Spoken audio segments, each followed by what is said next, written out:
أعوذ بالله من الشيطان الرجيم بسم الله الرحمن الرحيم الحمد لله رب العالمين والصلاة والسلام على رسول الله سيدنا محمد وعلى آله وصحبه أجمعين اللهم رب اشرح لي صدري ويسر لي أمري واحلل عقدة من لساني يفقه قولي. Alhamdulillah, sekali lagi kita banyak-banyak bersyukur kepada Allah Subhanahu Wa Taala kerana dengan inayah dan rahmat daripada Allah kita dapat lagi masih meneruskan kehidupan kita di atas muka bumi ini. Dan sebagaimana kita tahu, dia juga merupakan satu nikmat yang besar kepada kita daripada Allah, iaitu nikmat kehidupan. Dan kita juga bersyukur kerana di samping kita menikmati kehidupan ini, kita juga diberi peluang oleh Allah untuk memahami matlamat kehidupan ini.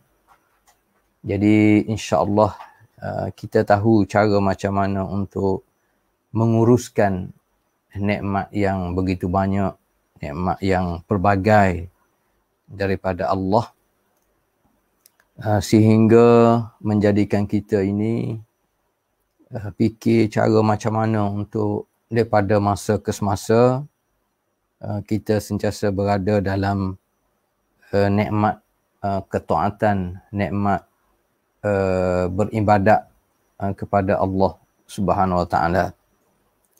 Salah satu caranya, sebagaimana kita tahu, kita sentiasa berusaha untuk menikmati nikmat kita berkomunikasi, berinteraksi dengan Al-Quran, satu kitab hidayah yang penuh dengan hidayah, penuh dengan panduan dalam kehidupan yang boleh memenuhi keperluan asas kehidupan kita sebenarnya. Kita boleh rasa bertambahnya ilmu kita, kita boleh rasa bertambahnya keimanan kita, ketaatan kita, kepatuhan kita kepada Allah SWT melalui kita berinteraksi dengan Al-Quran. Yang seterusnya, ya, sama-sama kita berdoa kepada Allah agar kita semua, hamba dan semua adik kakak yang mengikuti kuliah mingguan pagi Ahad ini, setiap pagi Ahad, supaya kita semua dalam rahmat, dalam barakah dalam kehidupan kita, anugerah daripada Allah Subhanahu Wa Taala. Amba ucap terima kasih banyak kepada adik kakak yang mendoakan kebaikan untuk amba, dan amba juga doa untuk semua adik kakak, sama ada abang-abang, kakak-kakak yang lebih tua daripada amba ataupun adik-adik yang lebih muda daripada amba. Kita berharap kita semua dalam naungan rahmat dan barakah daripada Allah Subhanahu Wa Taala. InsyaAllah pada pagi ini kita akan terus kuliah kita, sambungan daripada surah Al-Mutaffifin. Minggu lepas kita baca surah Al-Mutaffifin.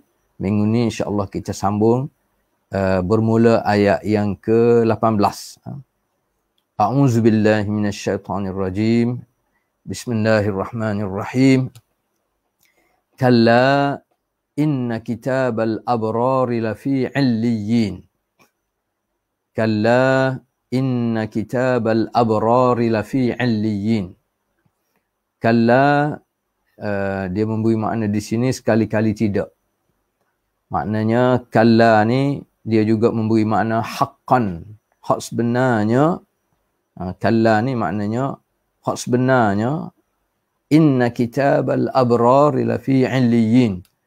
Sesungguhnya catatan orang-orang yang berbuat baik benar-benar tersimpan dalam 'illiyin. Al-abrar di sini ialah as-sadiqun, orang yang betul-betul benar, dia membenarkan apa yang dibawa oleh Nabi kita Muhammad sallallahu alaihi wasallam. Dia benar janji dia dengan Allah Subhanahu wa taala, dan dia benar janji dia dengan makhluk. Walladzina yaf'aluna albir, dan orang yang abrar ni orang yang benar dan orang yang sentiasa melakukan kerja-kerja kebaikan, kerja-kerja kebajikan. Itu antara makna al-abrar. Sama ada kita panggil asal daripada kalimah barra ataupun bir, dua-dua dia boleh masuk dalam makna al-abrar. Macam contohnya orang yang mengerjakan haji dan haji dia dipanggil haji mabrur, abrar.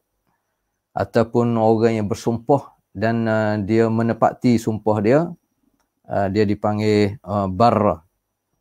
Orang yang tepat janji dia dengan Allah SWT, bar. Ataupun dia buat kebaikan, dia buat kebajikan yang kita panggil albir. Dan kebajikan yang sebenar adalah sebagaimana yang diterangkan oleh Allah SWT dalam surah Al-Baqarah ayat 177. A'udzubillahi minasyaitonirrajim. Laisal birra an tuwallu wujuhakum qibalal masyriqi wal maghrib. Kebajikan yang sebenar ni bukan dia terhenti setakat kita hadapkan wajah kita ni sebelah timur ataupun sebelah barat. Ataupun maksudnya bukan setakat kita hadap dalam ibadat kita ni sama ada ke masyriq ataupun maghrib. Maknanya kalau peringkat awal dulu menghadap ke Baitul Maqdis, kemudian tukar kepada Kaabah. Tetapi selain daripada itu, yang lebih penting adalah walakinnal birra man amana billah. Mula-mula sekali apabila kita sebut kebaikan hak sebenar, kebajikan hak sebenar adalah apabila kita beriman dengan sebenar-benar dengan Allah Subhanahu wa taala wal yaumil akhir, dan kita yakin betul dengan kewujudan hari kiamat, hari akhirat. Dan surah ni memang banyak dia cerita tentang situasi suasana hari akhirat, macam mana kehidupan orang yang beriman, orang abrar, muqarrabun, dan orang yang kufur kepada Allah Subhanahu wa taala. Jadi kebaikan yang kita kena yakin adalah kebaikan apabila kita betul-betul beriman dengan Allah, beriman dengan hari akhirat, wal malaikah, dan yakin betul dengan malaikat, wal kitab wan nabiyyin, kitab-kitab yang diturun oleh Allah, khususnya Al-Quran, wan nabiyyin, dan para nabi-nabi dan rasul, wa atal mala ala hubbihi, dan albir yang sebenar, kebaikan yang sebenar ialah apabila kita dapat urus, khususnya termasuk harta benda kita yang kita sayang, zawil qurba, untuk kita bagi hak dia kepada kaum kerabat kita. Sama ada dia bentuk zakat ataupun bentuk infak, kita bantu, kita tolong. Mula-mula sekali zawil qurba, wal yatama wal masakin, anak-anak yatim, orang miskin, ibnus sabil, wabnas sabil, wassailina, orang dalam perjalanan, orang yang mengharap, orang yang minta bantuan ni, wafir riqab, kalau dulu orang yang perlu untuk membebaskan diri dia. Dan albir juga wa aqamas salah.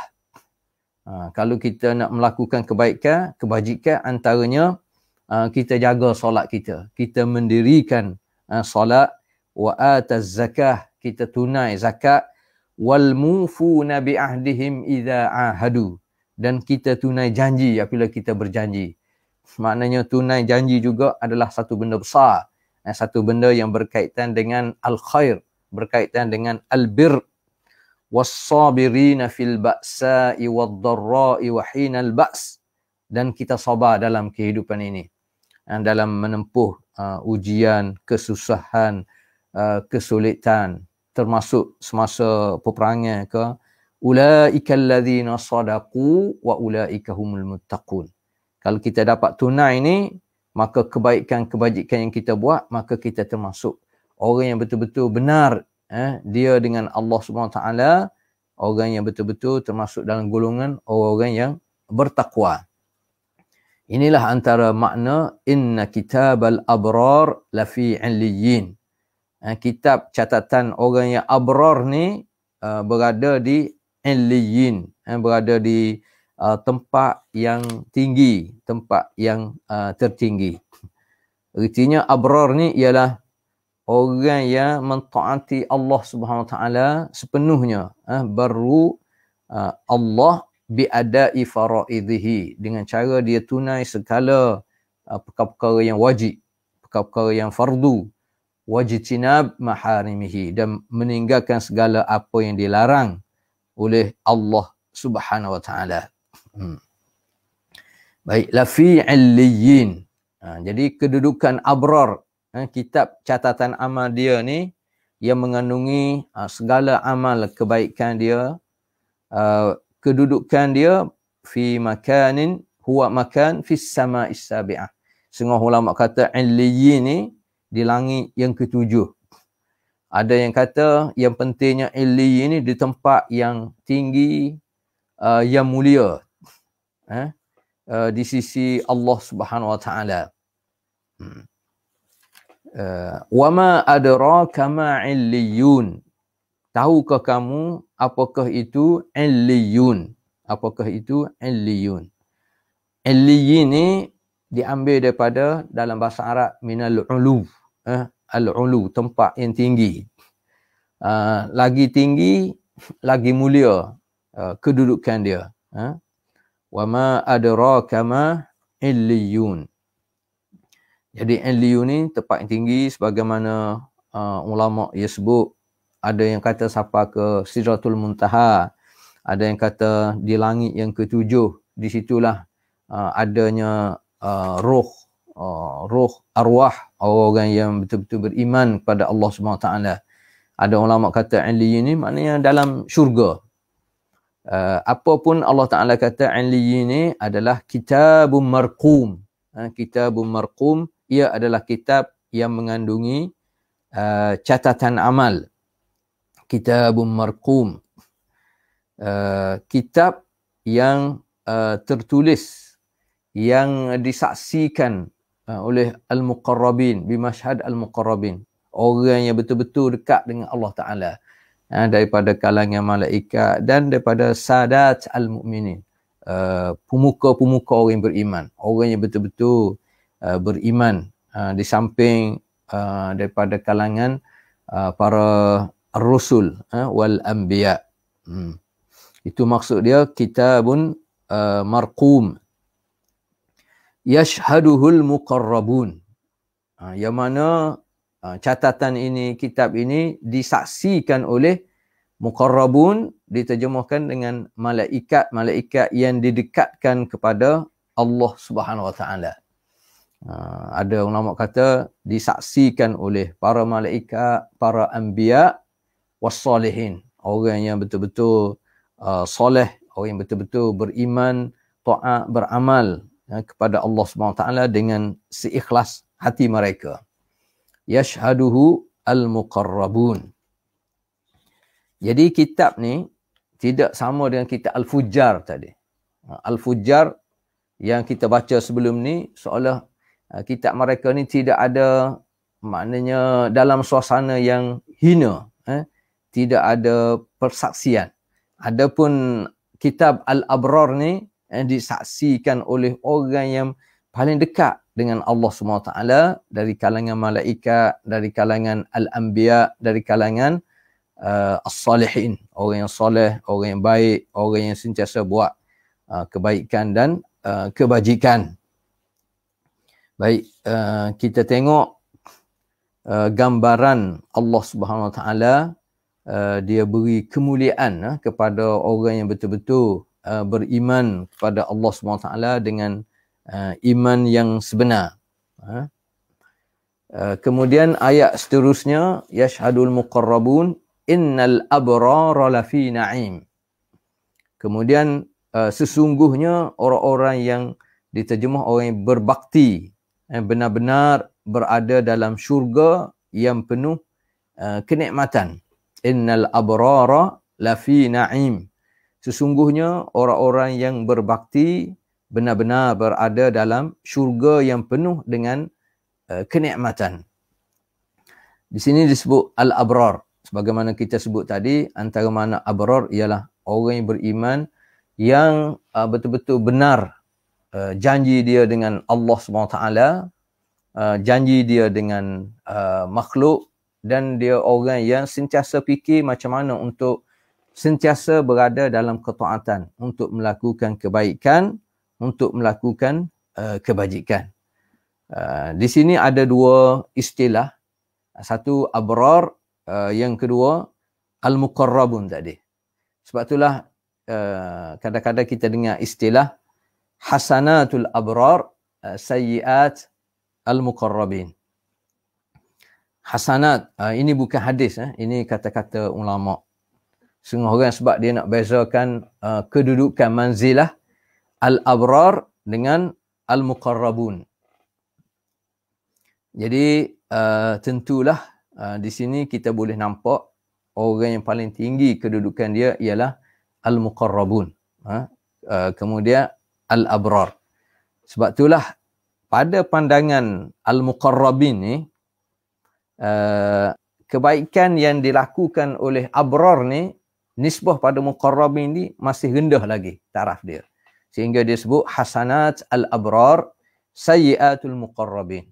Kebaikan yang dilakukan oleh abrar ni masih rendah pada pandangan al-muqarrabin. Bukan bererti hasanat yang dibuat, kebaikan-kebajikan yang dibuat oleh abrar tu berdosa, tidak. Tapi ulama kata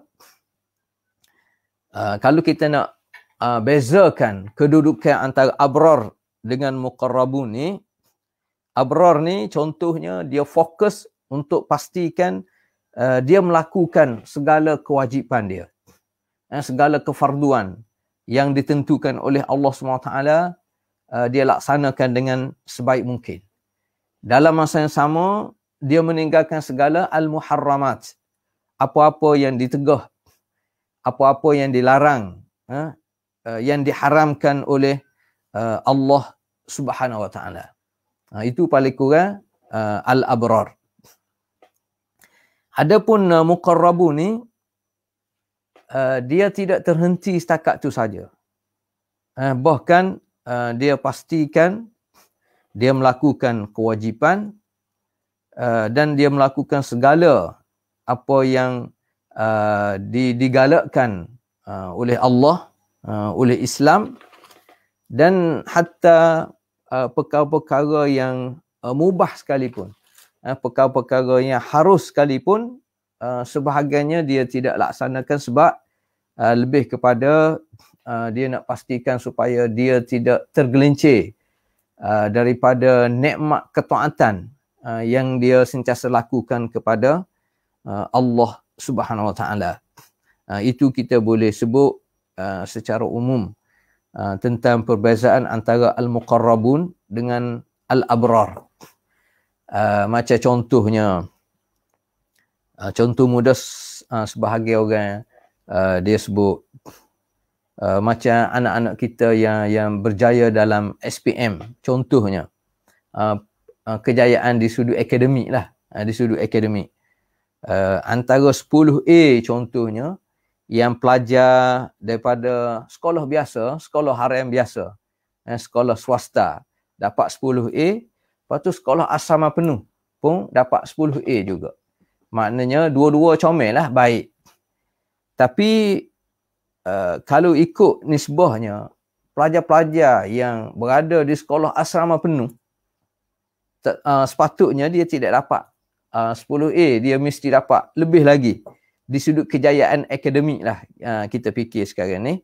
Ataupun 10A pun dia mesti 10A plus, sebab padan dengan dia duduk di asrama penuh, berbanding dengan pelajar yang dapat 10A tapi daripada sekolah aliran harian kita panggil, sekolah biasa, tiba-tiba dapat 10A juga. Jadi dua-dua comel, tapi nisbah kepada pelajar yang duduk di sekolah asrama penuh, maknanya pencapaian dia dikira biasa, nak nisbah kepada pelajar yang duduk di sekolah harian biasa. Maknanya pelajar yang berada di sekolah harian biasa, sekolah swasta, apabila dia dapat 10A, memang dia hebat lah, memang dia tinggi di sudut pencapaian akademik, di sudut pencapaian akademik. Berbanding dengan pelajar yang duduk di asrama penuh tapi dapat 10A sahaja ataupun 10A tanpa plus kita panggil. Itulah lebih kurang kita nak beri gambaran perbezaan antara al-abrar dengan al-muqarrabun. Dua-dua sebenarnya terbaiklah. Apapun Allah Ta'ala nak sebut dalam ayat yang ke-22 ni, innal abrara lafi na'im. Orang yang abrar ni, orang yang baik, orang yang berbakti, orang yang buat kebajikan, orang yang buat kebaikan berterusan ni, di akhirat kelak lafi na'im. Dia berada dalam syurga yang penuh dengan kenikmatan. Allah Ta'ala guna na'im yang memberi makna dalam bahasa Arab. Nikmat ni bukan hanya satu nikmat, tapi nikmat yang pelbagai. Macam kita hidup atas dunia ni pun, Allah Ta'ala sebut, wa in ta'uddu ni'matallah la tuhsuha. Kalau kamu nak bilang satu-satu nikmat Allah Ta'ala, memang tak terbilang lah. Nikmat kehidupan, satu nikmat. Nikmat kita tahu macam mana kita nak urus kehidupan ini pun sebenarnya satu nikmat yang besar juga. Dan nikmat kita boleh beribadat kepada pemberi nikmat, iaitu kepada Allah SWT. Itu pun satu nikmat juga. Betapa ramai manusia yang mendapat nikmat yang pelbagai, tetapi dia tidak tahu cara macam mana nak takbirkan nikmat itu dalam bentuk ibadat. Dalam bentuk ibadat khusus, contohnya semayang ke, berzikir ke, puasa ke, menunaikan fardu haji ke, contohnya ibadat khusus. Adapun orang yang tahu cara menikmati nikmat semasa hidup atas dunia ni, antaranya ialah dia takbirkan nikmat yang dia dapat itu dengan cara dia beribadat kepada pemberi nikmat. Dan macam mana cara nikmat ini, dia tahu cara dalam kehidupan di atas dunia ni untuk menikmati nikmat tersebut, anugerah daripada Allah Ta'ala. Antaranya dengan cara dia perbanyakkan amalan-amalan kebaikan, amalan-amalan kebaktian. Mana tidak ada cara bila kita kata berbakti, memberi kebaikan, ialah dia berkait rapat dengan makhluk. Dia berkait rapat dengan kita buat kebaikan kepada makhluk Allah SWT, khususnya kepada sesama manusia. Ini sebenarnya besar kedudukan ini di sisi Allah SWT. Kalaulah atas dunia Allah Ta'ala beri nikmat yang pelbagai sehingga kita tak mampu nak bilang satu-satu nikmat Allah, apatah lagi nikmat yang Allah Ta'ala sedia di akhirat kelak. Itu antara makna innal abrara lafi na'im, dengan nikmat yang pelbagai yang digambarkan mala ainun ra'at, nikmat yang mata kita tak pernah tengok nikmat tersebut. Atas dunia ni mungkin banyak dah bentuk-bentuk nikmat yang kita boleh tengok dengan mata kita. Walaupun mungkin ada lagi nikmat atas dunia ni yang kita tak nampak lagi dengan mata kita, contohnya. Tetapi secara umumnya dengan kehidupan kita, dengan perkembangan ilmu dan teknologi, walaupun kita mungkin tak pergi ke tempat tu, tapi kita boleh tengok dengan mata kita tentang nikmat kehidupan ini yang pelbagai. Wala udhunun sami'at, nikmat di akhirat yang pelbagai ni yang tak pernah lagi kita dengar. Kalau atas dunia ni mungkin kita dah dengar banyak dengan telinga kita, kemerduan, suara yang pelbagai, suara sama ada daripada manusia sendiri yang kita dengar, dia takbirkan tentang nikmat yang dia rasai, yang dia perolehi. Begitu juga kemerduan suara daripada makhluk-makhluk yang lain, sama ada daripada binatang ke, sama ada daripada makhluk lain, hatta kita panggil desiran apa dia? Desiran ombak. Suara ombak tu sendiri pun kadang-kadang merupakan satu nikmat yang orang tercari-cari. Itu wala udhunun sami'at wala khatara ala qalbi bashar. Dan hak lebih besar lagi bentuk nikmat ni adalah nikmat di akhirat ni, dalam syurga ni, nikmat yang tak pernah kita terfikir. Bentuk macam mana nikmat. Kalau atas dunia ni, kadang-kadang kita boleh fikir macam mana kita nak menikmati nikmat tersebut. Melalui nikmat kesihatan, melalui nikmat makan minum, melalui nikmat harta benda yang ada pada kita. Jadi kita nak terjemuhkan supaya nikmat tersebut kita dapat rasai. Dengan cara antaranya, kita buat mengikut apa yang kita fikir, cara macam mana. Jadi sebab itulah kita tengok manusia ni hidup dengan pelbagai cara. Sebab dia nak nikmati apa yang dia fikir. Dia nak rasai melalui apa yang dia fikir dan dia buat. Dan kita boleh tengok. Adapun di akhirat kelak, benda yang tak pernah kita terfikir. Manusia tak mampu nak fikir macam mana nikmat Allah Subhanahu Wa Taala. Ya, kalau kita fikir macam mana sebahagian ulama kata, nikmat yang Allah Ta'ala beri kepada hak paling rendah. Manusia hak paling rendah dia dapat nikmat adalah maknanya segala apa yang dia nak nampak daripada depan, daripada belakang, apa yang dipikir, semua sekali itu adalah milik dia. Itu hak paling rendah nikmat yang Allah Ta'ala beri kepada orang yang beriman kepada Allah SWT.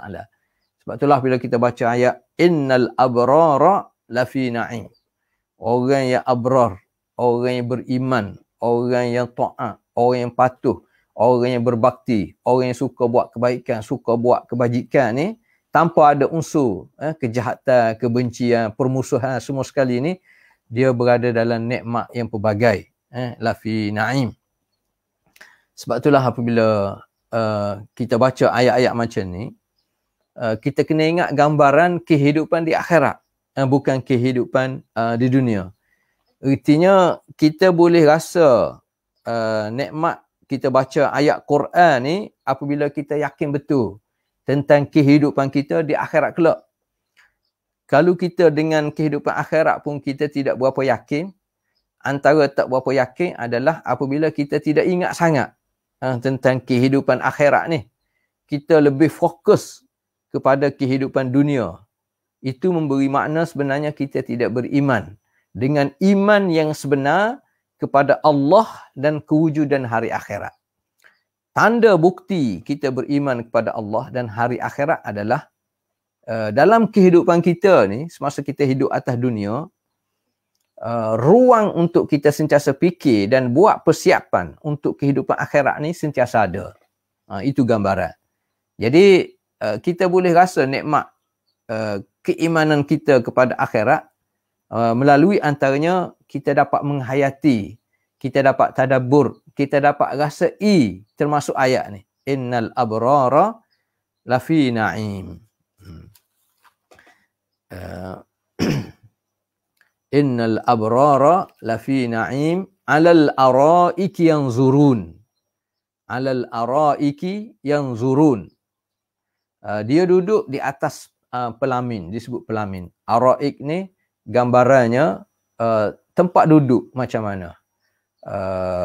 Sama ada atas kursi ke, sama ada atas benda-benda yang kita rasa duduk dalam keadaan aman, dalam keadaan selesa, dalam keadaan kita rasa seronok, dan yang zurun, dan dalam keadaan kita boleh melihat, memerhati segala keindahan, segala kenikmatan, segala kemuliaan yang Allah Ta'ala beri kepada abrar dan muqarrabun tadi.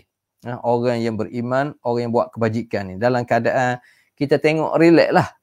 Dalam keadaan seronok. Yang zurun ni, dalam keadaan dia tengok perhati, tengok sama ada di akhirat kelak Allah Ta'ala beri peluang untuk kita menatap, tengok Allah Ta'ala ataupun kita tengok kenikmatan yang Allah Ta'ala beri kepada kita, orang yang beriman ni, orang yang mendapat nikmat ada syurga ni, kita boleh tengok. Allahu Akbar. Terlalu banyak nikmat-nikmat yang kita boleh rasai dalam syurga Allah Subhanahu Wa Ta'ala.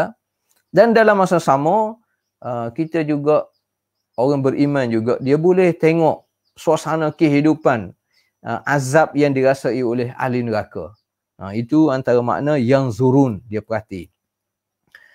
Boleh memerhati Allah SWT di akhirat. Kelak boleh perhati, boleh merasai segala nikmat yang Allah Ta'ala sedia kepada ahli syurga. Sebab itulah kita kena ikhtiar supaya kita termasuk dalam golongan al-abrar. Dan kita ikhtiar supaya kita boleh rapat dengan al-muqarrabun, orang yang didekatkan oleh Allah Subhanahu Wa Ta'ala. Imam Ibnul Jauzi dia memberi makna tentang ayat surah Al-Waqi'ah ayat 10, was-sabiquna as-sabiqun ulaikal muqarrabun. Jadi as-sabiqun ni, al-muqarrabun ni ialah, dia kata orang yang mula-mula beriman dari setiap kalangan umat tu. Kalau contohnya Nabi kita Muhammad SAW, maknanya sahabat yang mula-mula menerima, apabila dia dengar tentang Islam tu, dia terus terima.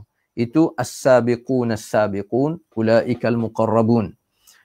Dan ada juga dia kata orang yang dari kalangan sahabat yang awal-awal, yang masa dia solat tu, dia solat sama ada masa menghadap Baitul Maqdis ataupun masa menghadap Kaabah.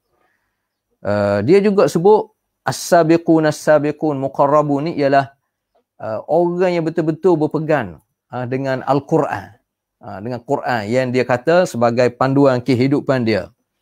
Ada juga kata muqarrabun ni di kalangan al-anbiya, dan dia juga masuk al-muqarrabun ni ialah orang yang sentiasa mendampingi masjid. Sentiasa awal pergi masjid dan sentiasa menyahut seruan Allah SWT, seruan jihad fi sabilillah. Cuma kita kena tafsir keluasan makna jihad fi sabilillah. Ulaika yusari'una fil khairat wa hum laha sabiqun. Surah Al-Mu'minun ayat 61. Mereka bersegera untuk melakukan kebaikan-kebaikan, dan mereka lah orang yang lebih dahulu memperolehi nikmat yang disediakan oleh Allah Subhanahu Wa Ta'ala. Itu antara nikmat. Alal araiki yanzurun ta'rifu fi wujuhihim nadratan na'im. Ta'rifu fi wujuhihim nadratan na'im. Dan nikmat yang mereka rasa ni, apa yang mereka perolehi di akhirat kelak dalam syurga tu, dapat dilihat melalui wajah mereka yang berseri-seri. Ta'rifu fi wujuhihim nadratan na'im. Macam kita sekarang ni lah, kadang-kadang kita boleh nampak seseorang tu, wajah dia tu nampak, seri wajah tu nampak. Apabila dia dapat sesuatu yang dia nak. Macam kalau seorang ayah puji seorang anak dia, contohnya, tentulah anak tu rasa suka, rasa gembira, dan nampak pada riak wajah, seri wajah dia. Itu contoh. Ataupun seorang suami contohnya, dia puji isteri dia, maknanya lahir daripada sepenuh hati dia lah, maknanya yang tidak dibuat-buat. Seorang suami puji isteri dia yang lahir daripada sepenuh hati dia, maknanya dia kata isteri dia ni comel, isteri dia ni pandai masak, isteri dia ni juru, contohnya. Jadi suami ni dia boleh tengok seri wajah yang ada pada isteri dia. Begitulah sebaliknya. Ini semasa-masa kita hidup atas dunia. Apatah lagi di akhirat kelak. Wajah orang yang beriman ni memang nampak berseri-seri. Nadratan na'im. Nampak berseri-seri kerana apa? kerana nikmat yang pelbagai yang Allah Ta'ala beri kepada mereka, dan antara nikmatnya apabila boleh menatap Allah Subhanahu Wa Ta'ala, boleh tengok Allah Ta'ala, itu pun satu nikmat yang besar. Dan gambarannya berseri ni kerana apa? Kerana orang beriman biasanya masa duduk atas dunia ni hidup dalam keadaan susah kerana dia nak urus hawa nafsu dia supaya sentiasa taat kepada Allah SWT, sehingga dia boleh sampai kepada darjah al-muqarrabun tadi. Al-muqarrabun ni dan al-abrar ni, sehingga dia dah boleh urus termasuk hawa nafsu dia. Jadi hawa nafsu dia ni boleh ikut kehendak dia. Bukan kita ikut hawa nafsu kita semasa kita hidup atas dunia. Al-abrar, al-muqarrabun ni, dia dah boleh urus hawa nafsu dia. Sehingga nafsu dia yang biasanya ammarah bisu. Nafsu ni biasanya dia mudah untuk bawa manusia, tuan dia tu buat benda jahat. Adapun al-abrar, al-muqarrabun ni, dia dah boleh urus hawa nafsu dia. Dia boleh urus hawa nafsu sehingga hawa nafsu ni ikut kehendak dia dalam hampir setiap masa kehidupan dia. Jadi bukan senang. Dia susah, dia perlu latihan yang berterusan, ketaatan yang berterusan, pencarian terhadap ilmu dan kefahaman yang berterusan, amalan-amalan kebaikan, kebajikan yang memberi manfaat yang lebih, bukan hanya kepada diri kita tapi kepada orang lain, khususnya secara berterusan. Barulah kesusahan, keletihan masa dia duduk atas dunia ni Allah Ta'ala balas, fa'awwadahum.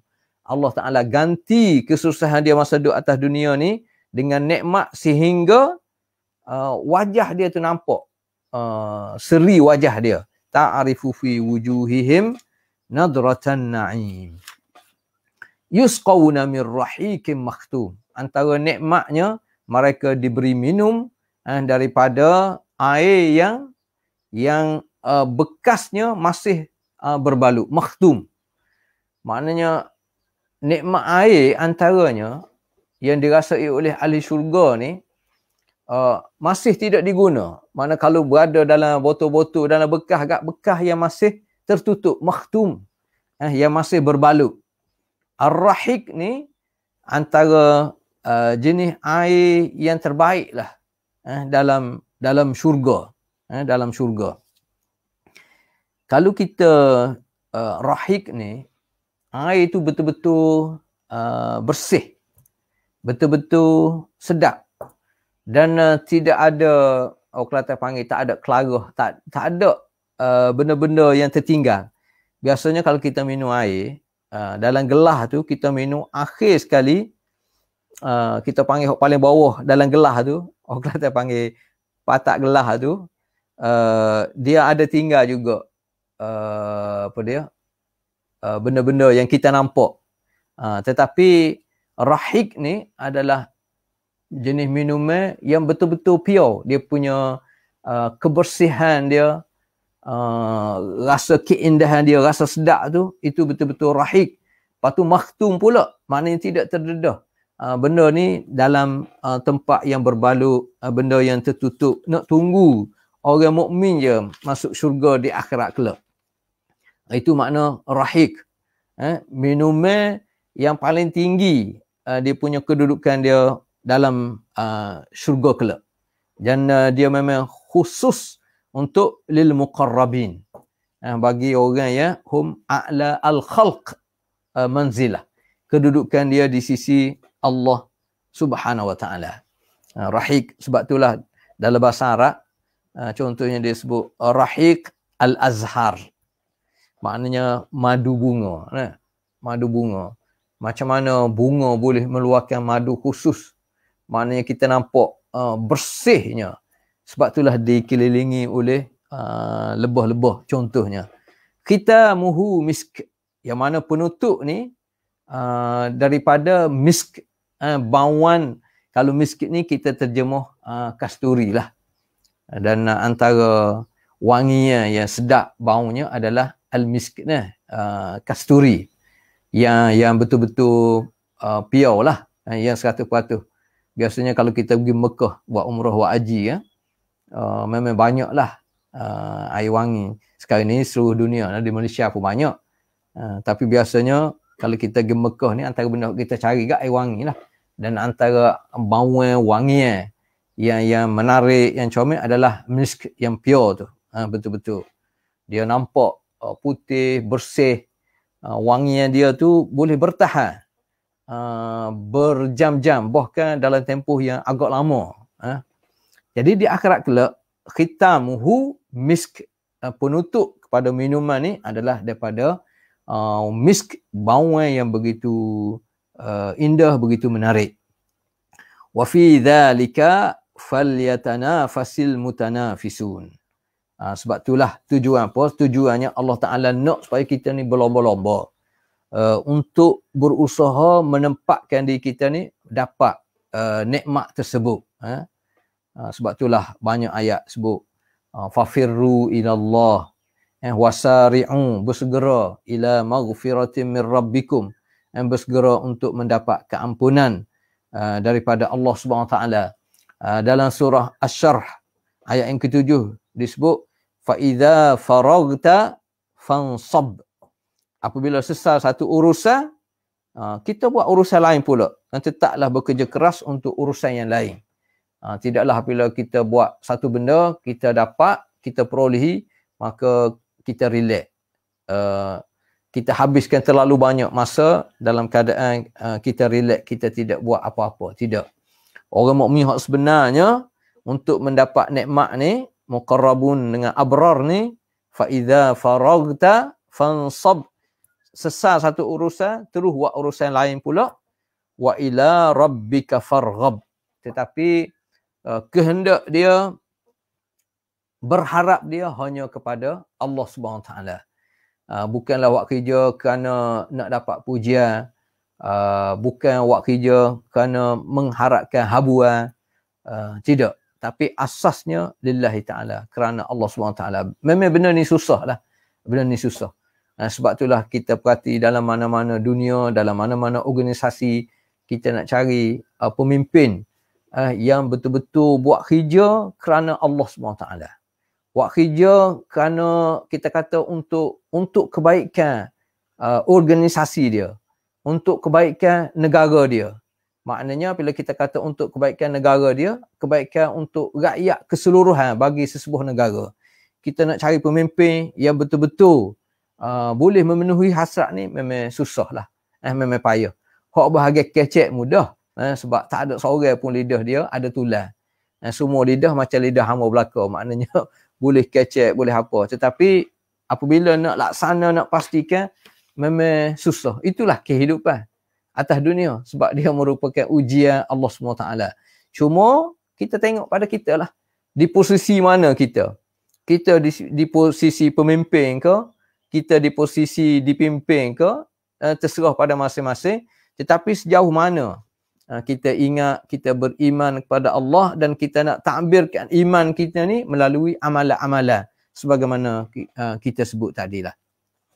Sebab itulah sebahagian ulama dia sebut apabila kita baca ayat falyatanafasil mutanafisun, falyatanafasil mutanafisun, dan untuk mencapai kenikmatan itu orang perlulah berlomba-lomba. Sebab itulah dalam Quran dia ada kalimah sari'un, dia ada kalimah sabiqu, dia ada falyamalil amilun. Dia memberi makna kita kena sentiasa fikir macam mana untuk cari kaedah terbaik. Ini maksud falyatanafasil mutanafisun. Dia memberi makna macam mana untuk kita sentiasa tingkatkan amalan kita daripada masa ke semasa sesuai dengan peningkatan umur kita. Biar umur kita meningkat, ilmu kita pun semakin banyak, kefahaman kita pun semakin baik, sehingga kita dapat buat amalan yang paling baik, dapat menghasilkan hasil yang terbaik, dapat memberi manfaat yang terbaik. Artinya falyatanafasil mutanafisun juga dia memberi makna kita kena ada unsur muhasabah. Apabila sebut muhasabah ni, sesuatu yang berlaku yang kita tidak puas hati, jangan kita cepat cari kesalahan orang. Itu tidak muhasabah. Itu mungkin salah satu bentuk jawapan untuk melegakan hati kita. Suatu perkara yang berlaku yang kita tidak puas hati berlaku pada diri kita dan organisasi kita. Contohnya, kita boleh buat kajian, sebabnya gini-gini, kerana faktor luar tu, faktor luar ni. Tapi kita jarang cari muhasabah dalaman diri kita, dalaman organisasi kita. Sebab apa berlaku perkara ni? Ini antara maksud falyatanafasil mutanafisun. Jadi apabila kita nak cari sesuatu masalah, contohnya biar dia merangkumi keseluruhan faktor dalaman, faktor luaran, termasuk diri kita sendiri. Sebab apa kita jadi susah untuk capai tahap abrar muqarrabun ni? Antaranya kita kena muhasabah diri kita, kena murajaah diri kita. Kita kena jana idea-idea yang bernas sebenarnya. Kita kena buat kajian yang berterusan. Kita kena cari ilmu. Kita kena menguasai contohnya pengurusan terkini. Kita kena kuasai apa isu sebenarnya dalam mana-mana organisasi, dalam mana-mana negara. Contohnya, itu antara maksud falyatanafasil mutanafisun. Wa mizajuhu min tasnim. Campurannya daripada tasnim. Tasnim ni kalau minuman yang terbaik dalam syurga, yang paling tinggi kedudukan dia, itu kita panggil tasnim. Sebab itulah sanam atau sinam, kalau kita tengok unta, hak bongok, hak paling tinggi itu dia panggil sinam.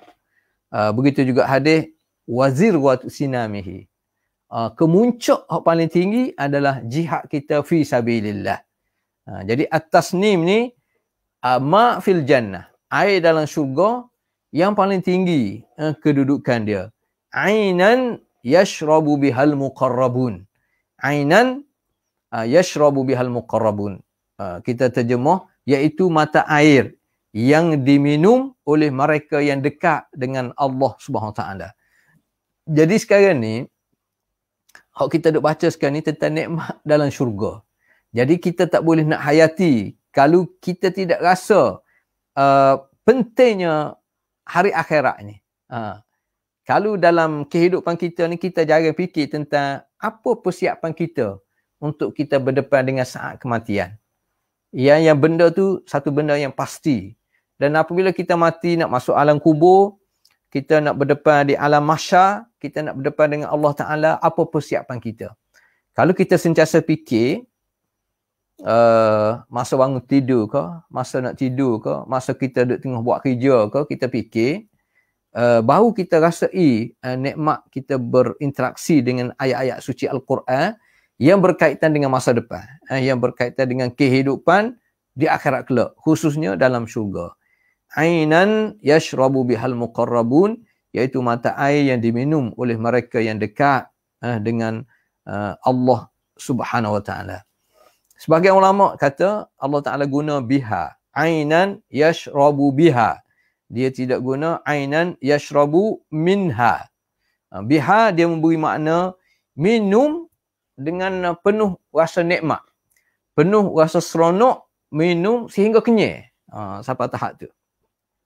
Sebab kadang-kadang kita minum air, kalau sekarang ni minum air, kita dah sama, kadang-kadang kita rasa tak sedap air tersebut. Tapi dalam syurga ni tak ada.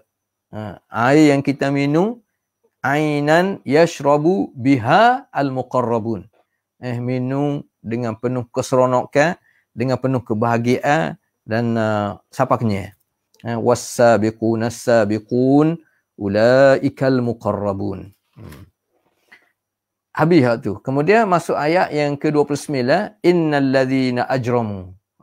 Masuk pula tentang orang yang sentiasa melakukan dosa kepada Allah Taala. Innal ladzina ajramu kanu minal ladzina amanu yadhakun. Sesungguhnya orang-orang yang berdosa adalah mereka yang mentertawakan orang-orang yang beriman. Ini kehidupan atas dunia sekarang ni. Kadang-kadang ajramu. Ulama kata, sebahagian ulama kata ajramu di sini ialah pokok kafe min kubara'i Makkah. Pembesar-pembesar Mekah zaman dulu. Yang sentiasa menghina, memperlekeh orang yang beriman. Sebab apa? Sebab pembesar-pembesar Mekah pada masa tu, orang yang disanjungi, orang yang hidup dengan gaya mewah, selipar saja seolahnya harga dia beribu-ribu. Contohnya selipar, tak masuk jan lagi, tak masuk seluar lagi, tak masuk baju lagi. Makanan-makanan hok dia makan, hidup gaya mewah kita makan. Kita tengok gambar ashraf ataupun kibar Quraisy pada masa tu, pembesar-pembesar Quraisy. Jadi dia tengok orang yang beriman peringkat awal dulu, orang yang macam Bilal, macam Suhaib. Jadi dia perlekeh. Dan ayat ni tidak hanya tuju kepada masyarakat pada masa tu saja. Sekarang ni pun kalau kita perhati orang yang betul-betul ajramu ni, orang yang langgar hak asasi orang. Orang yang ambil hak orang lain. Orang yang melakukan jenayah. Orang yang melakukan dosa kepada Allah Subhanahu Taala. Ini ajramu. Bukan setakat dia ambil hak orang lain, bahkan dia perlekeh pula orang lain. Ini ajramu. Jadi ajramu ni di sudut suluk, di sudut perangai dia. Mana-mana orang yang berperangai dengan perangai macam ni, maka dia termasuk dalam ajramu. Orang yang berdosa, antaranya ialah kerana perangai huduh dia ni menyebabkan bukan setakat hak orang dia ambil, bahkan dia perlekeh pula orang lain. Dia hina pula orang lain. Semua ni biasanya lahir daripada kebencian, lahir daripada kesombongan, lahir daripada pembodohan yang diagendakan sehingga orang yang kufur kepada Allah, orang yang tidak beriman kepada Allah, orang yang mengambil hak orang lain dengan sedikit pun tidak rasa bersalah, maka orang ni termasuk dalam golongan ajramu. Innal ladzina ajramu kanu minal ladzina amanu yadhakun. Dia mentertawakan, mana dia perlekeh, dia perhina. Wa idza marru bihim yataghamazun. Antara benda yang dia buat ialah dia perlekeh tu, hina tu antara melalui kedipan mata. Kadang-kadang melalui tindak tanduk hak dia buat, melalui suara hak dia keluar, melalui tindakan-tindakan dia, dan antaranya hatta melalui mata. Sebab itulah mata orang mukmin ni mata yang dia betul-betul dia jaga. Kehormatan dia sebagai seorang mukmin.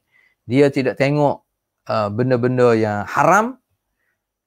Dia tidak melakukan tindakan-tindakan yang seolah dia nak perlekeh orang lain melalui kedipan mata. Sebab itulah ada kisah berlaku masa pembukaan kota Mekah ni, ada di kalangan sebahagian daripada orang kafir Quraisy yang orang panggil hak tolol sangat. Mana Nabi sebut ada 4-5 orang. Orang ni layak dibunuh contohnya. Tapi secara umumnya Nabi tanya kepada penduduk Mekah pada masa tu, apa yang kamu fikir aku akan lakukan kepada kamu? Jadi penduduk Mekah kata, mu ni orang juru, orang baik. Semenjak daripada awal, daripada asal. Mana daripada awal mu dilahirkan ni, orang kenal mu ni orang juru dah, Al-Amin. Dan mu ni anak keturunan mu pun comel-comel, baik-baik belaka. Tentulah mu akan buat tindakan yang baik. Jadi Nabi kata fa'antumut talaqa, idhabu fa'antumut talaqa. Mu bebas. Idhabu, pergilah mu, bebas. Kamu bebas. Mana la tathriba alaikumul yaum. Aku tak nak ungkit lah seolahnya kisah-kisah hak lama. Tak apalah, hak lepas tu lepas.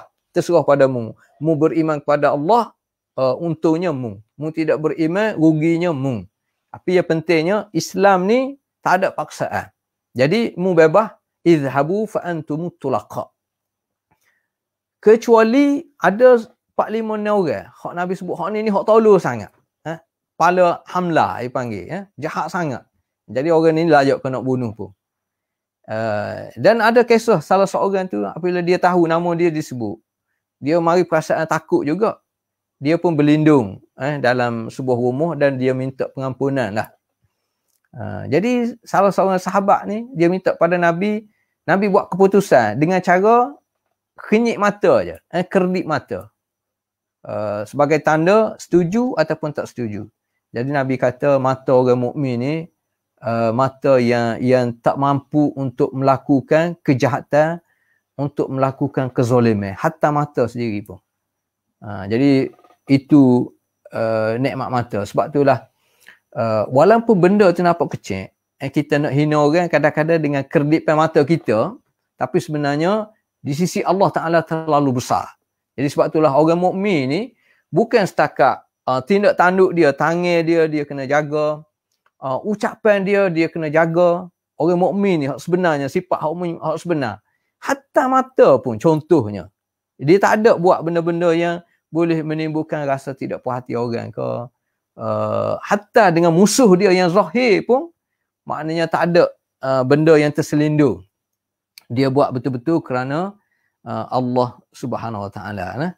Wa idza marru bihim yataghamazun. Ini perangai orang jahat lah, orang hamlah. Wa idza qalabu ila ahlihim qalabu fakihin. Dan mereka ni apabila kembali kepada kaum dia kembali dalam keadaan riang gembira. Sama ada kembali ni selepas pada dia menghina orang mukmin ke, ataupun masuk kembali kepada kaum keluarga dia ni dalam kehidupan harian dia. Setiap kali dia hidup atas dunia ni dalam keadaan dia kufur kepada Allah Ta'ala, dalam keadaan dia buat kejahatan, dalam keadaan dia fikir macam mana nak ambil hak dia, dan kalau boleh nak ambil hak orang lain, sebagaimana awal-awal ayat wailul lil mutaffifin tu, dalam segenap aspek kehidupan dia, hak dia nak sepenuh. Hak orang kalau boleh dia nak ambil juga untuk dia. Wa idzan qalabu ila ahlihim qalabu fakihin, dalam keadaan riang gembira semua sekali. Wa idza ra'awhum qalu inna haula'i ladallun, dan mereka kata pula pada orang mukmin, mereka adalah orang yang sesat. Ini realiti kehidupan atas dunia sekarang ni. Orang yang kufur kepada Allah, dia kata kepada orang yang beriman ni orang yang sesat. Maknanya orang yang sesat menghukum orang lain sesat. Macam orang curi, dia tuduh orang lain mencuri. Pemimpin yang jahat, dia tuduh orang lain yang buat jahat, sedangkan dia yang jahat. Ini realiti dalam kehidupan kita atas dunia sekarang ni. Jadi macam mana nak kenal, nak tahu ke? Yalah, masing-masing lah. Kena belajar, kena tambah ilmu, kena tambah kefahaman, kena perhati dalam kehidupan semua sekali. Wa idza ra'awhum qalu inna haula'i ladallun wa ma ursilu alaihim hafizin.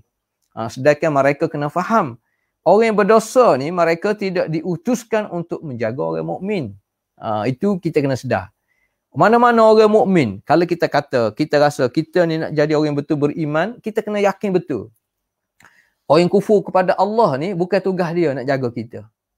Tugas orang mukmin ni ialah yang jaga dia adalah Allah Subhanahu Wa Taala. Al-Khaliq, Al-Mun'im. Allah yang mencipta kita, Allah yang beri nikmat kepada kita. Ini yang patut kita kena rasa. Yang jaga kita bukan manusia. Yang jaga kita bukan makhluk. Yang jaga kita bukan pemimpin-pemimpin yang jahat sebenarnya. Yang nak tunjukkan dia ni baik dengan dia bagi sedikit sumbangan. Dia curi harta negara berbilion, beratus-ratus juta. Dia bagi kepada rakyat, contohnya dalam mana-mana negara lah. Bagi 10 riyal, bagi 100 riyal, bagi 1000 riyal. Nak tunjuk kebaikan. Jadi seolah dia yang jaga rakyat. Tidak. Orang mukmin, orang yang ada harga diri. Dan orang yang kufur kepada Allah pun, dia kena rasa, dia lahir atas dunia bukan nak jaga orang yang beriman kepada Allah Ta'ala. Dia boleh merasai nikmat sementara yang tertentu semasa dia hidup atas dunia. Di akhirat, dia tidak akan dapat. Jadi sebab itulah orang yang mujrim ni, orang yang melakukan dosa ni, dia duduk atas dunia bukan nak bagi jaga orang mukmin. Dan orang mukmin pun dia kena rasa yang jaga dia adalah malaikat. Yang jaga dia adalah Allah Subhanahu Wa Taala. Sebab itulah di akhirat kelak Allah Taala mengherdik orang yang mujrim ni dalam surah Al-Mu'minun. Kalau kita tengok ayat 108, Allah Taala kata qala khsa'u fiha wala tukallimun. Ikhsa, qala khsa'u. Tak sedut kecek. Atas dunia mu boleh kecek. Mu boleh bercakap, mu boleh guna segala kemudahan teknologi untuk beri taklimat, untuk beri perutusan, untuk cakap ni, untuk bagi tahu, bolehlah atas dunia. Tapi di akhirat kelak Allah Taala kata qala khsa'u fiha. Tak payah kecek banyak. Wala tukallimun. Di akhirat kelak mu tak payah kecek. Ya boleh bercakap sepenuhnya Allah SWT yang menentukan. Ini suasana dunia dan akhirat. Fal yawmal ladzina amanu minal kuffar yadhakun. Maka pada hari ini, di hari akhirat lah, di akhirat kelak, orang-orang yang beriman pula yadhakun, mentertawakan orang yang kafir. Kama tadinu tudan, orang kata. Kalau atas dunia, orang yang kufur kepada Allah ni, dia memperlekeh, dia perhina, dia tertawa orang beriman. Di akhirat kelak, dia pula ditertawa. Fal yawmal ladzina amanu minal kuffar yadhakun alal araiki yanzurun. Dia duduk di pentas, duduk di kursi, duduk di tempat khusus dalam keadaan dia perhati. Dalam keadaan relax, dalam keadaan seronok, duduk perhati gelagak ahli neraka, duduk perhati nikmat-nikmat yang dia perolehi daripada Allah SWT, duduk perhati Allah Subhanahu Wa Taala dapat nikmat menatap Allah Subhanahu Wa Taala. Hal thuwibal kuffaru ma kanu yaf'alun. Allah Taala tanya, adakah orang kafir ni telah diberi balasan, hukuman terhadap apa yang telah mereka lakukan? Hal thuwibal kuffar. Sekarang ni di akhirat kelak, adakah orang kafir ni telah menerima balasan yang setimpal terhadap apa yang mereka lakukan semasa dia hidup atas dunia? Dia menikmati segala nikmat tetapi tak pernah bersyukur kepada Allah Ta'ala. Tak pernah rokok, tak pernah sujud, tak pernah jaga halal haram, tak pernah jaga mana yang wajib yang dia perlu laksana, mana yang haram yang perlu dia tinggal. Apa yang dia fikir, dia nak penuh perut dia nak memenuhi hasrat kehidupan dia, tanpa dia fikir hak-hak yang perlu dia laksanakan, tanggungjawab yang dia perlu laksanakan, dia tak fikir hak tu. Maka di akhirat kelak Allah Ta'ala tanya, di akhirat kelak, hal thuwibal kuffar ma kanu yaf'alun.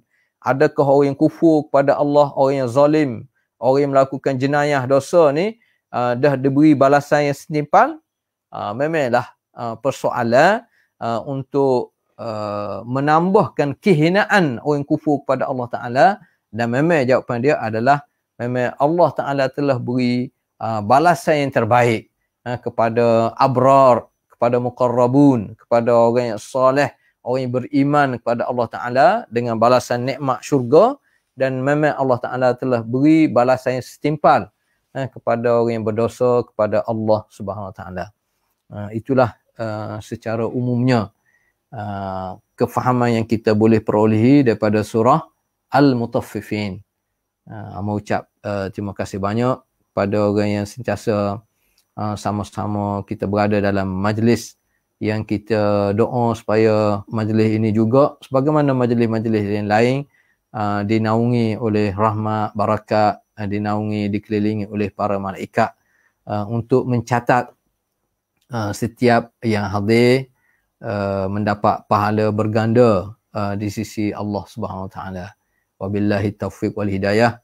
Wassalamualaikum warahmatullahi taala wabarakatuh.